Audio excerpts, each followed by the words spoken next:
Hello, today, as I said, we're going to continue with chapter 4 of The Last Battle, not the words of the Dawn Twitter. Let's start. What happened that night? The king was so dizzy from being knocked down that he hardly knew what was happening until the colormus untied his wrist and put his arm straight down by his sides and said, "Set him with his back against an ash tree." Then they bound ropes round his ankles and his knees, and his waist and his chest, and left him there. What worried him worst at the moment, for it is often little things that are harder to stand, was that his lips were bleeding where they had hit him, and he couldn't wipe the little trickle of blood away, although it tickled him. From where he could so see the little stable on the top of the hill, and the ape sitting in front of it. He could just hear the ape's voice still going on, and every now and then some answer from the crowd, but he could not make out the words. "I wonder what they have done to you," thought the king. Presently the crowd of beasts broke up and began going away in different directions. Some passed close to Tarian. They looked at him as if they were both frightened and sorry to see him tied up, but none of them spoke. Soon they had all gone, and there was silence in the wood. Then hours and hours went past, and Tarian became first very thirsty and then very hungry. And as the afternoon dragged on and turned into evening, he became cold too. His back was very sore. The sun went down and it began to be twilight. When it was almost dark, Tarian heard a light pitter-patter of feet and saw some small creatures coming towards him. The three on the left were mice, and there was a rabbit in the middle.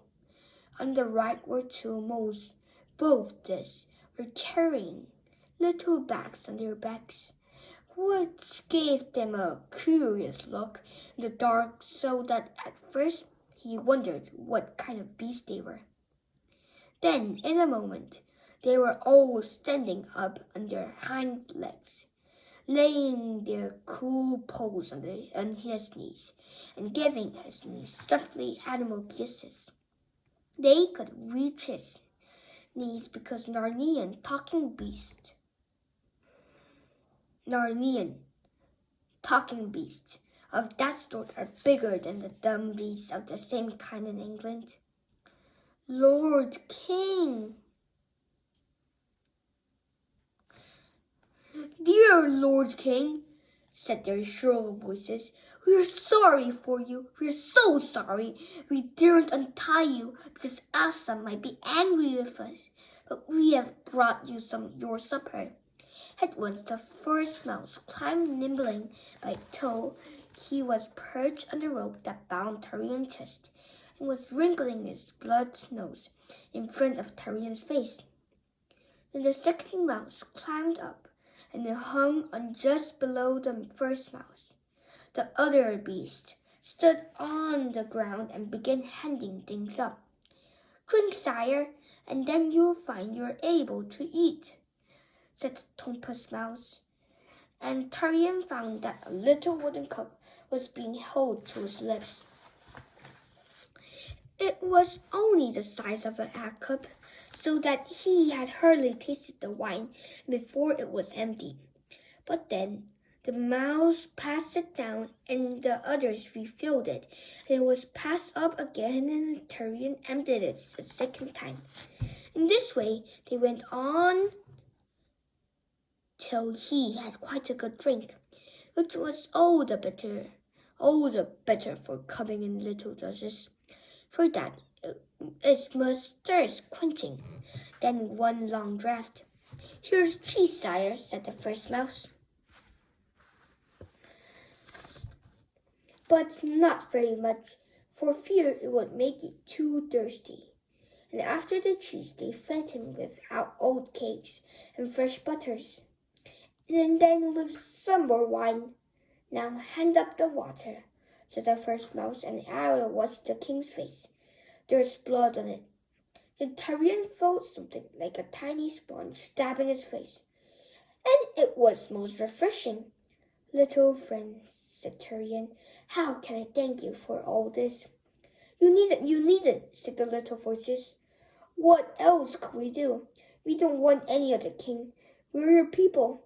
If it was only the ape and the Clormans who were against you, we would have fought till we were cut into pieces.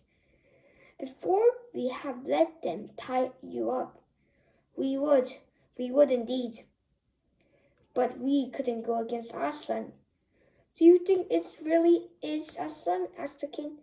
Oh, yes, said the rabbit. He came out of the stable last night. We all saw him. What was he like? Said the king. Like a terrible great lion, to be sure, said one of the mice. And you think it's really Aslan who is killing the wood nymphs and making you slaves to the king of Colorman? Ah, that's bad, isn't it? Said the second mouse. It would have been better if he died before all this began. But there's no doubts about it.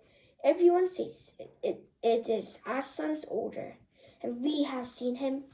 We didn't think Aslan would be like that. Why, we wanted him to come back to Narnia. It seems like he seems to have come back very angry this time, said the first mouse. We must all have done something dreadfully wrong without knowing it. He must be punishing us for something. But I do think we might be told what it was. I suppose what we are doing now may be wrong, said the rabbit. I don't care if it is, said one of the moles. I'd do it again, but the other said, oh, hush, and do be careful. And then they all said, we're sorry, dear king, but we must go back now.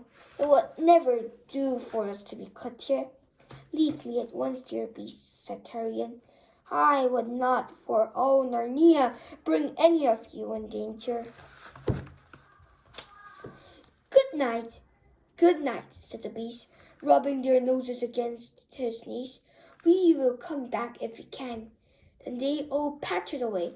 The wood seemed darker and colder and lonelier than it had been before they came. The stars came out and time went slowly on. Imagine how slowly, while the king, the last king of Narnia, stood stiff and sore and upright against the tree in his thorns. But at last something happened. Far away there appeared a red light. Then it disappeared for a moment and came back again, bigger and stronger. Then he could see dark shapes going to and fro on the side of the light and carrying bundles and drawing them down. He knew now what he was looking at. It was bonfire, newly lit, and people were throwing bundles of brushwood onto it. Presently, it blasted up, and Tyrion could see that it was on the very top of the hill. He could see clearly the stable behind it, all lit up in the red glow, and a great crowd of beasts and men between that fire and himself. Oh, a small figure hunched up beside the fire. Must be the ape.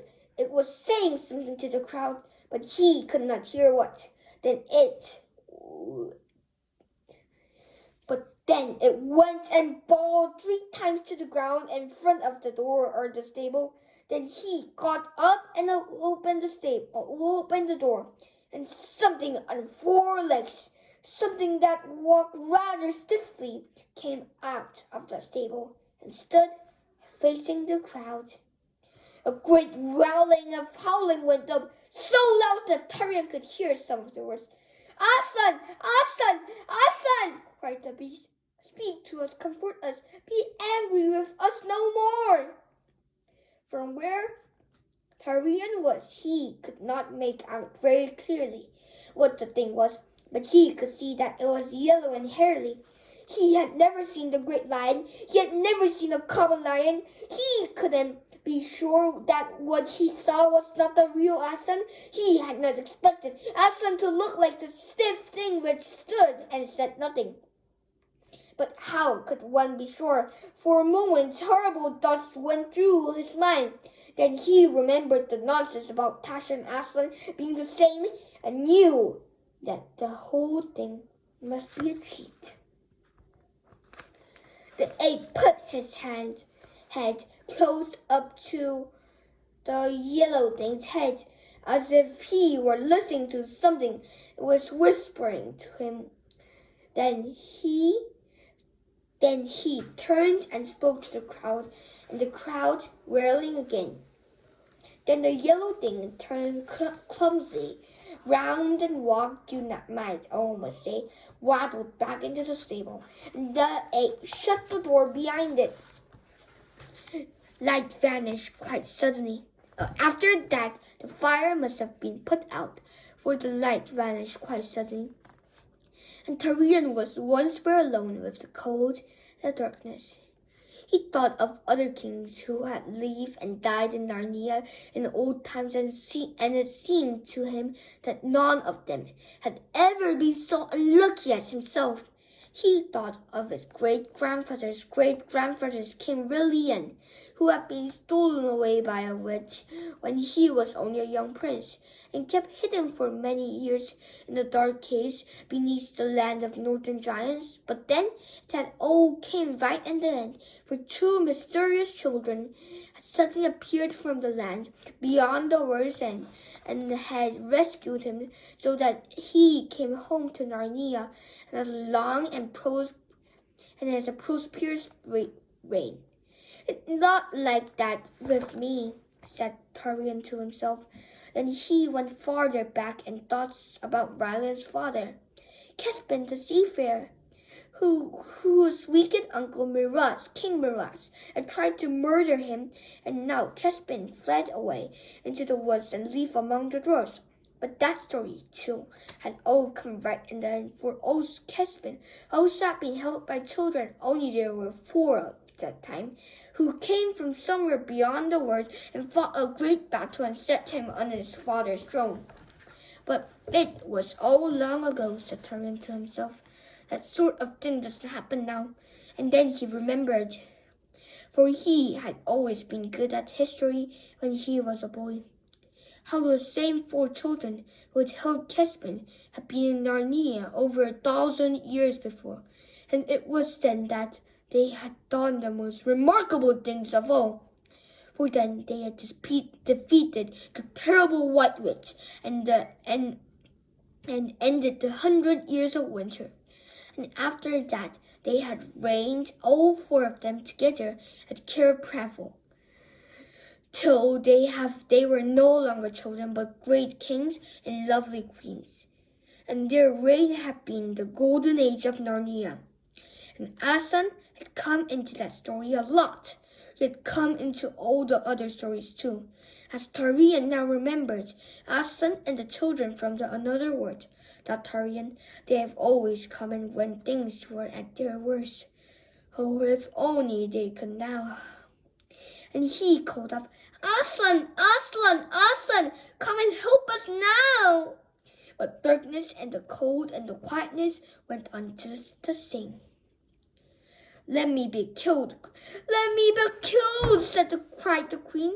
I king, I ask nothing for myself, but come and save all Narnia. And still there was no change in that night or the wood, but there began to be a kind of a change inside Tarian. Without knowing why, he began to feel a faint hope, and he felt somehow stronger. Oh, Aslan, Aslan, he whispered, if you will not come yourself, at least send me the helpers from beyond the words, or let me call them, let my voice carry beyond the world. That hardly knowing that he was doing it, he suddenly cried cried out in a great voice, "Children, children, friends of Narnia, quick, come to me. Across the words I call you. I'm Tirian, king of Narnia, lord of pure travel, and emperor of the Lone Islands." And immediately he was plunged into a dream. If it was a dream, more vivid than any he had had in his life. He seemed to be standing in the lighting room where 7 people sat around the table. It looked as if they had just finished their meal. 2 of those people were very old. An old man with a white beard and an old woman with wise, merry, twinkling eyes. He who sat at the right hand of the old man was hardly full grown, certainly younger than Tirian himself, but his face had already the look of a king and a warrior.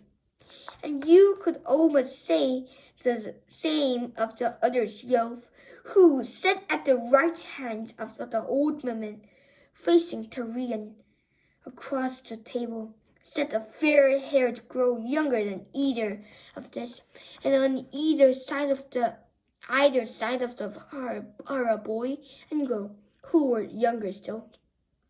They were all dressed in what seemed to Tirian the oddest kind of clothes, but he had no time to think about details like that, for instantly the youngest boy and both the girls started to their feet, and one of them gave a little scream. The old woman started and drew in her breath sharply. The old man must have made some sudden movement, for the wine glass which stood at his right hand was swept off the table. Tirian could hear the tinkling noise as it broke on the floor.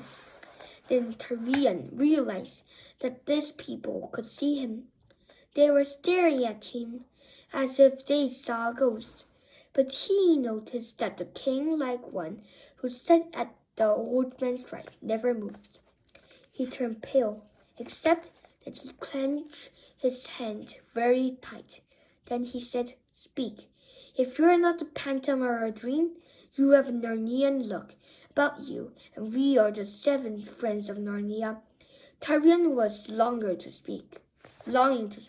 He tried to cry out aloud that he was Tirian of Narnia in great need of help. But he found, as I had sometimes found in dreams too, that his voice made no noise at all. The one who had already spoken to him rose to his feet. "Shadow or spirit or whatever you are," he said, fixing his eyes full upon Tirian. "If you are from Narnia, I charge you in the name of Asan. Speak to me. I am Peter, the High King." The room began to swim before Tirian's eyes. He heard the voices of the 7 people, all speaking at once, and all getting fainter every second, and that they were saying things like, "Look, it's fading, it's melting away, it's vanishing." Next moment, he was wide awake, still tied to the tree, colder and stiffer than ever. The wood was full of the pale, dearly light that comes before sunrise, and he was soaking wet with dew. It was nearly morning. That waking was about the worst moment he had ever had in his life. So, Peter was the High King of Narnia once, and he saved the peoples, such as Caspian, and the first story was about Polly and Diggory when they saved their uncle, and others. You can find out that about book 1, book 2, book 3, book 4, book 5, book 6, which I'm reading right now with you, book 7. So we just in chapter 5, so let's begin. How help came to Narnia. But his misery did not last long. Almost at once there came a bump, and then a second bump, and 2 children were standing before him. The wood in front of him had been quite empty a second before, and he knew they had not come from behind his tree, for he would have heard them. They had in fact simply appeared from nowhere. He saw at a glance that they were wearing the same queer dingy sort of clothes as the people in the stream, and he saw at a second glance that they were the youngest boy and girl out of that party of 7. Gosh, said the boy, that looked one's breath away. I thought, hurry up and get him untied, said the girl. We can talk afterwards. Then she added, turning to Turian, I'm sorry we have been so long. We came the moment we could. While she was speaking, the boy produced a knife from his pocket and was quickly cutting the king's bonds. Too quickly, in fact, for the king was so stiff and numb that when the last cord was cut, he fell forward on his hands and knees. He couldn't get up again till he had brought some life back into his legs by a good rubbing. I say, said the girl, it was you, wasn't it, who appeared to us that night when we were all at the supper nearly a week ago? A week, fair maid, said Turian. My dream led me into your words scarce 10 minutes since. It's the usual muddle about times, Polly, said the boy. So this is about Polly and Diggory at the first book. I remember now, said Turian, that too comes in all the old tales. The time of your stay, strange land, is different from ours, but if we speak of time, this time to be gone from here, for my enemies are close at hand. Will you come with me? Of course, said the girl. It's you we have come to help. Turian got to his feet and led them rapidly downhill, southward, and anyway away from the stable. He knew where he meant to go, but his first aim was to get to a rocky places where they would leave no trail, and second to cross some waters so that they would leave no scent. This took them about an hour scrambling and wading, rattling, and while that was going on, nobody had any breath to talk. But even so, Turian kept on stealing glances at his companions. The wonder of walking beside the creatures from another world made him feel a little dizzy. But it also made all the stories seem far more real than they had ever seen before. Anything might happen now.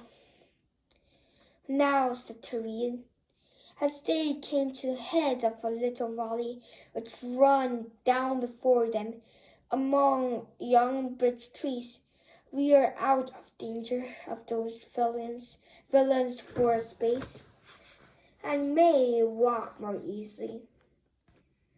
The sun had risen. Dewdrops were tinkling on every branch. The birds were singing. What about some grub? For you, sir. We too have had our breakfast, said the boy. Turian wondered very much what he meant by grub. But then the boy opened a bulgy satchel which he was carrying and pulled out a rather greasy and squashy pocket. He understood he was ravenously hungry. So he hadn't thought about it till that moment. There were 2 hard-boiled egg sandwiches and 2 cheese sandwiches, and 2 with some kind of paste in them. If he hadn't been so hungry, he hadn't have thought much of the paste, for that it's the sort of food nobody eats in Narnia. By the time he had eaten all 6 sandwiches, they had come to the bottom of the valley, and there they found a mossy cliff with a little fountain bubbling out of it. All 3 stopped and drank and splashed their hot faces. "And now," said the girl, as she tossed her wet hair back from the forehead, "aren't you going to tell us who you are and why you were tied up and what it's about?" "With a good will, damsel," said Turian, "but we must keep on the march." So while they went on walking, he told them who he was and all the things that happened to him. And now he of three that were built in my grandsire times to guard lantern ways against certain prelieres outlaws who dwelled there in his day. By Aslan's goodwill, I was not robbed of my keys. In that tower we shall find stores of weapons and mail and some victuals too, though no better than dry biscuits. There also we can lie safe while we make our plans. And now, Perty, tell me who you two are and all your story." "I'm Esther Scrub, and this is Joe Polly. This is from book 5, book 5, and the book 6 of Voyage of the Dawn Treasure. And we were here once before, ages and ages ago, more than a year ago by our time, and there was a chap called Prince Verlian." So this is, book 6. "And they were keeping his trap underground, and Puddleglum but put his foot in." "Ha!" cried Turian. "Are you then the Astras and the Joe who rescued King William from his long enchantment?" "Yes, that's us," said Joe. "So he's King William now, is he?" "Oh, of course he will be. I forgot, nay," said Turian, "and the seventh in descent from him. He has been dead over 200 years. Joe made a face. "Oh," she said, "that's the horrid part about coming back to Narnia." But Asad went on. "Well, now you know who we are, sire," he said, "and it was like this. The professor and Aunt Polly had got all us friends of Narnia together." "I know not this name," said Turian. "They're the two who came into Narnia at the very beginning, the day all the animals learned to talk.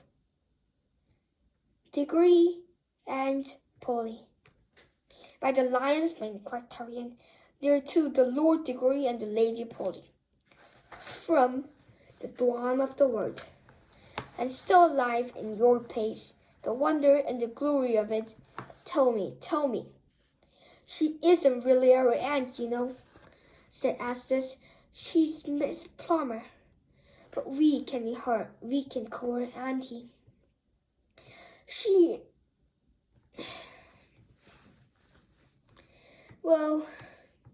But we can call her Aunt Polly. Well, those two got us all together partly just for fun, so that we could all have a good jaw about Narnia. For, of course, there's no one else we can ever talk to about things like that. But partly because the professor had the feeling that we were somehow wanted over here. Well, then you came in like a ghost or goodness knows what and nearly frightened the lives out of us and vanished without saying a word. After that, we knew for certain there was something up. The next question was how to get there. You can't go just by wanting to. So we talked, and at last the professor said the only way would be by the magic rings. It was by those rings that he and Aunt Polly got here long ago, when they were only kids, years before we youngers were born. But the rings had all been buried in the garden of a house in London. That's our big town, sire, and the house had been sold. So then the problem was how to get at them. You will never guess what we did in the end, Peter and Edmund. That's the High King Peter, the one who spoke to you up to the London to get into the garden from the back. Early in the morning, before people were up, they were dressed like workmen, so that if anyone did see them, it would look like as if they'd come to do something about the drains. So we read 30 minutes today from chapter 4 to a little bit past chapter 5. Thank you. See you tomorrow.